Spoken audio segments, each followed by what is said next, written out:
right. Thank you for tuning in to Blacklisted MX. We got another two special guests for you today. We got David and his beautiful daughter, Bella Morgan. How you guys doing today? Good. Good. So let's talk, man. Let's get into racing. You know, there's some stories out there, but I mean, you're gonna clear the air. We're gonna make everything good. So let's take it back.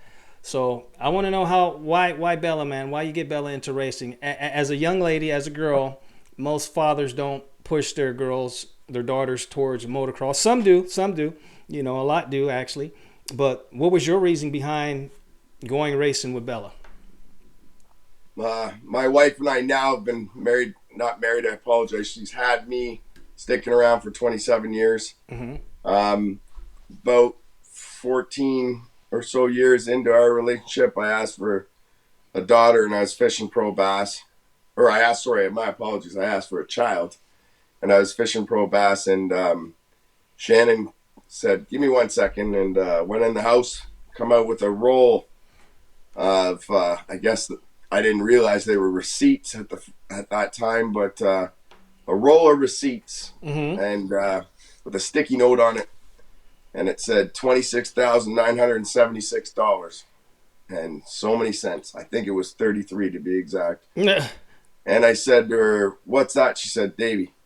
She said, "You want a kid?" She said, "You are a kid." And I said, "Babe, what is that?" She said, "That's your gas receipts for your bass boat and truck last year." Wow. In 5 months. I said, "Okay." She said, "If you quit fishing, well, I'll give you a child." And I said, "Okay, well, I'm never quitting fishing, so we're never having kids." She said, "Davey, what I mean is stop fishing pro and just fish out of your tenor, have fun, and we'll have a child." Nice. So I was blessed with this one right here. Mm-hmm. And at about 2.5, she started riding a little Chinese made Geo quad. I think it cost Mom and I $250 or something. Mm-hmm. And we were living in Toronto at Coxwell and O'Connor, and every weekend we drive up to Bradford to see my mother-in-law and father-in-law, and we bring the little squirt with us and on this bike, and we go up to the 90 pits, the sand pits, with my brother-in-laws who had XR. I think there were 150s or whatever at the time. And the long and short is, I ran behind this quad with a rope attached to the monoshock for miles. Wow. Yeah, and I didn't let off the throttle too much. Yeah, all she knew was just pin it to win it, I guess. Yeah. And so long and short is, we went from there to a CRF 50. Okay. Training wheels. I bought a KDX 220R hair scramble, just an enduro hair scramble bike, and we went every weekend with the boys with this 50 with training wheels. And then the boys and I noticed, my brother-in-laws and I noticed that you turn around and the monster's gone. And there she is. She's off in the bush. She wants to go off in the bush. So we stopped and, "What's the deal? You're supposed to follow us on the trail." And she said, "I want these training wheels off." So we went to the truck, pulled the training wheels off. Boys ran with her a bit, and off we went. We rode for two years on that 50. Well, funny story about the training wheels. I was riding through the trails with them, and I don't remember it. I just get told it a lot by my uncles because he finds it very funny. But we were riding, and I was going, and my dad goes, "Okay, make sure you don't go in a rut that is too deep." Mm-hmm. And so I went into a rut. She's about to kill me right now. I went into a rut that was a little too deep, and Dad was behind me, and he was like, "Oh, like I was giving it, and I wasn't moving because my front tire and my back tire were like off the ground, and my training wheels were just like holding me in place." So Dad was like, "Oh, I'll just give her a push," but I had the throttle, so my back tire was spinning, and Dad hit me with his front tire to like move me forwards a bit to get me out, and I went, boom, straight up, huh? Yeah. That was one of my bad dad moments, right? I mean, it was fun. Yeah, easy way to break you in on the 50, right? Get you used to some of the crashing early on. Yeah. So if we can get off the burying dad so early in this podcast or whatever. It's not a bad dash podcast. It's all good. No, it's cool. Yeah. She went from there to the next year. We came in the spring. We rode in my buddy's backyard. Just Bella was riding around with the kids in the backyard. And my buddy Adam said, man, she's way too big for that bike. So we ended up over at St. Ange visiting John Nelson, the legend. Okay. And he sold me a KX65. And as we're walking out the door, I bought a KX250F, 17 KX250F. Mm-hmm. And long and short, we ended up trail riding for a year, one season trail riding, and then the next season started trail riding again. And Bella stopped me in the trail, stopped her uncles and said, Daddy, I want to race. And I said, I'm going to get emotional. So I said, did you hear that, Moose? Which is Uncle Chad. Mm-hmm. He said, I think I heard that correctly. I said, what did you say, baby girl? She said, Daddy, I want to race. So Adam said to us, well, there's a race at Burnt River in 3 weeks. So that's where we started. We put her, we took her to Burnt River MX, Burnt River Off-Road Facility. Mm-hmm. Greatest people, greatest facility in Ontario. I truly believe, as in,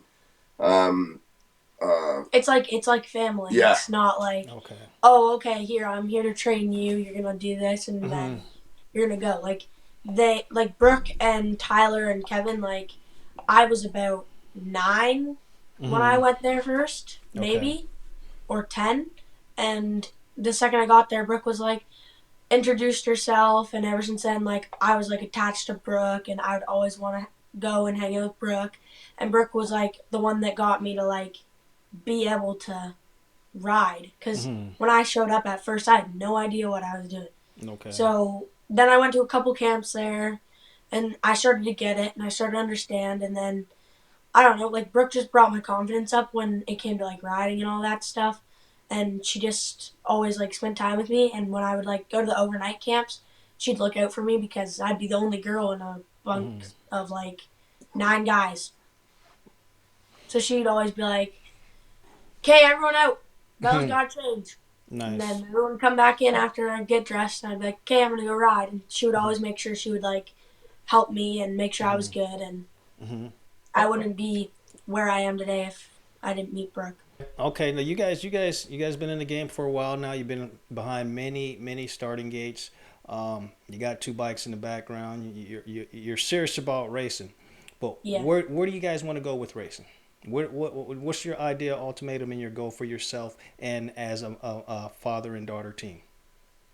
Well, my biggest dream is always like, ever since I started racing or riding, anything that was like, oh, what do you want to be when you're older, or like any activity in school where it's like writing your journal about how you feel about your career when you're older, where you want to go. I've always wanted to be a pro motocross rider. I've always wanted to get a contract. Like, I've always wanted to be the first girl to like be successful in this sport, and I've always wanted to be the girl to like show the boys that it's not just a guy sport, because everyone thinks that it is. Like, everyone's like, oh, girls can't go too far. They're only gonna get to here, and then their career's over. Like, they won't get picked up and all that. So I just wanted to be able to be like, well, you know what? That's not true, because like, if you want something and you believe in it enough, you can achieve it. Yeah, it all starts in the mind first, and if you can believe in yourself, and you got goals and aspirations, and you got the drive and determination, yeah, you can definitely achieve anything that you want to do. As a girl, what are some of the challenges that you guys faced as a father and daughter? A lot of, when I was because I'm in the boys class, a lot of troubles with me and Dad arguing sometimes, because some of the boys would be faster, or some of the boys would like, this is gonna sound bad, but some of the boys' dads, when I'd get off the track, like, I'd feel bad for them, because they'd get pulled into the trailers by their dad, and they'd be getting beat by their dads and screamed at by their dads. Not beat, but like dragged. Not beat. Yeah. Got a tongue lashing, huh? Grabbed by the massive helmet and dragged into the trailer, because he was like, a girl just beat you. And then I was like, is it really that big of a deal? I'm a girl? Yeah. But I wouldn't change the way my dad was before. My dad's gotten a lot better, and he's gotten like calmer, and he's realized if I just let her be, if I just step I don't step away, but I go to the track, I do bike maintenance, I film. The earlier on years, man, he was a psychotic, like a mentally issue guy looking at the picture of racing where his daughter, and at the time now, I think she's only 15 now. This would have been maybe when she was about 10, 11-ish or so. Like, it was like this pedestal that he put his daughter on was something that could never be reached, something that was unrealistic, something that the sport didn't even project. But he was mentally drunk on the fact that this is everything. Right, we're doing everything. We're gonna beat everybody. We're the best at it all. It was like he was, James Stewart. Okay, let me ask you this, David. Now, as a father, and you guys were briefly, talking about your relationship as a father and daughter. Now, as a father for you, David, do you feel like, because I see it all the time, and there's stories that come behind it as well. Do you feel at times you were a little bit rough on Bella coming through the ranks? You got me.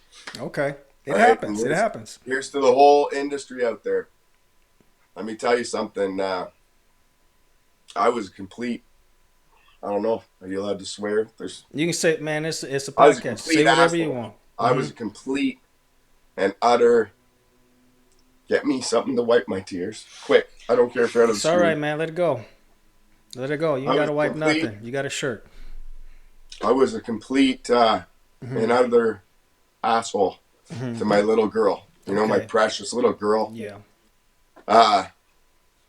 Shop rag, Yep, a dirty man. one. Yep. All right, this is how we're gonna roll. Okay.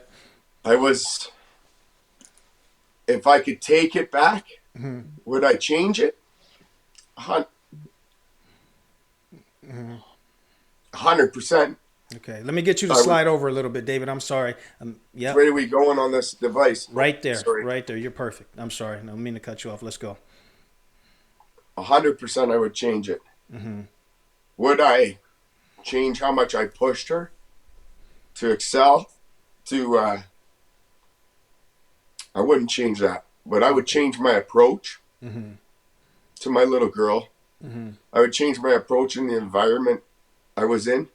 You're standing at a Burnt River MX race, an AMO race, an MMRS race,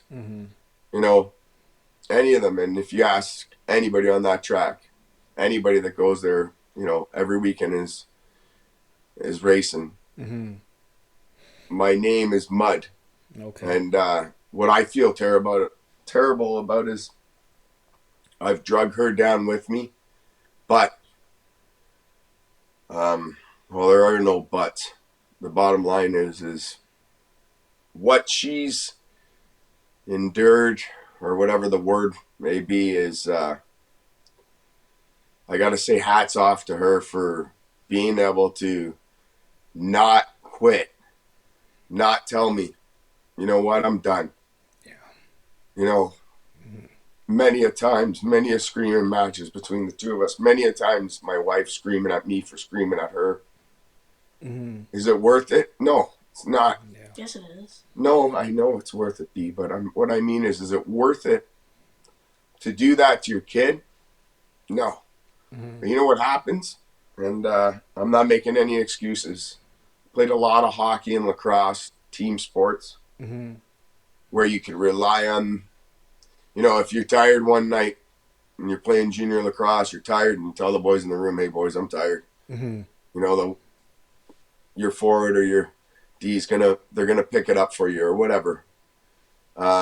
These guys, and I'm not talking about Bella, I'm talking about the entire motocross industry. Anybody that throws their leg over a bike,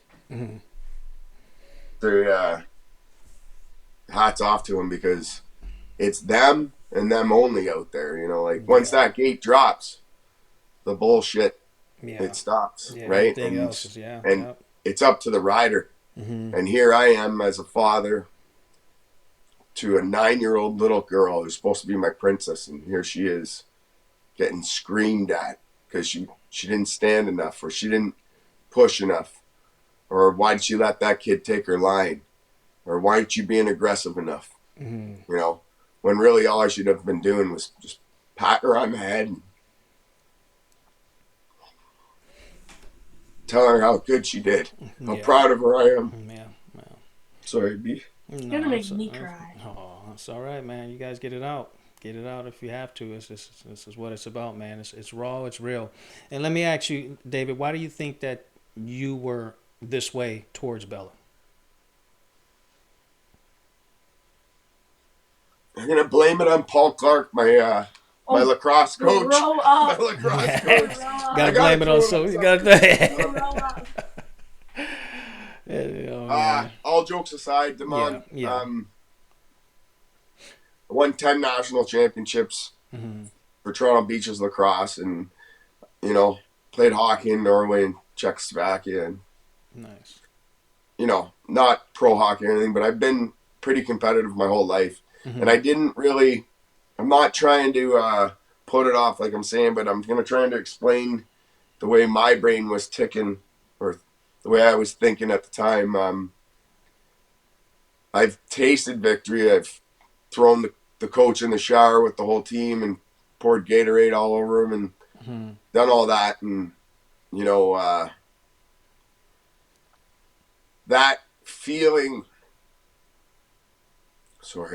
when it comes to sports, that feeling is like something that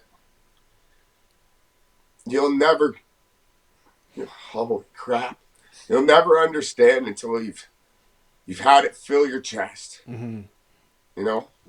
Yep. And I could see, I could not hold a bloody flame. I couldn't even ride around a block with her on a dirt bike now. But I could see in her something that was different. And like you said, are you living it out through her? Yeah, I was. 150. I still am. Yeah. But 150%, I was living my life and the glory days that I never had on a dirt bike. And every boy wants a dirt bike, right? Yeah. But we're playing hockey and lacrosse, and I asked my dad many times, and here comes this kid, and she's passing like they're hot, and I just got way too involved, way too.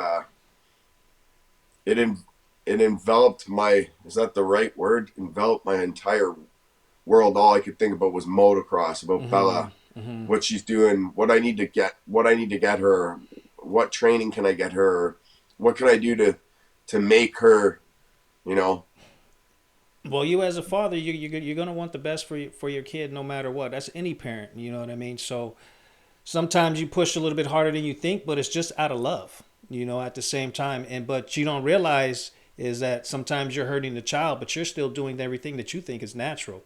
A lot of times it ends up being a positive thing, because if what doesn't break you makes you stronger. You know what I mean? So, those are past things that you can look at, and your relationship is better now. So now you just got the future to look at, and you can just look at that as an old memory, and and the things that you've gone through to get to where you're at now. So, and the reason why I brought that question up, because I see a lot of guys, parents in general, push their kids through the rankings, and I've watched them push them all the way through the pro ranks, and when they turn pro, they quit. And you ask them, why'd you quit? You got so much natural talent. You're fast. You do this, you do that. You do everything correctly. But the problem was the whole years through their amateur careers, it wasn't fun for them to race because their parents were that difficult and that hard on them. So they quit and said the sport wasn't fun. And that a lot of times, unfortunately, that happens in motocross. All I want to see is Bella doing what she does best, ride her dirt bike and smile. Yeah. And from that moment on, that was the second week of July, so we had another, 6, 8 events or whatever it was. He was a peach. He's turned around. He's emailed me. He's been thanking me. He's so happy and this and that. So I don't know if he's seen the light or seen the big picture. Is this year going to be different? I don't know. But from that moment on, he really seemed like he really took what I said to heart and really sort of learned from it. Again, I'm not a fucking therapist. I've been around, but the way that I laid it out for him, I was as honest and open and fucking forthright as anybody's ever been. with that situation, and it seemed to sort of turn around. I never had a problem, never heard anything about nothing, and he fucking it was not a man or year. I think she did good for the rest of the year and all that kind of stuff, but it was they were great people. They were, like I said, his heart's in the right place, but the way that he transfers his information and handles the situation is just, that part was what was wrong. Turn on, tune in, drop out.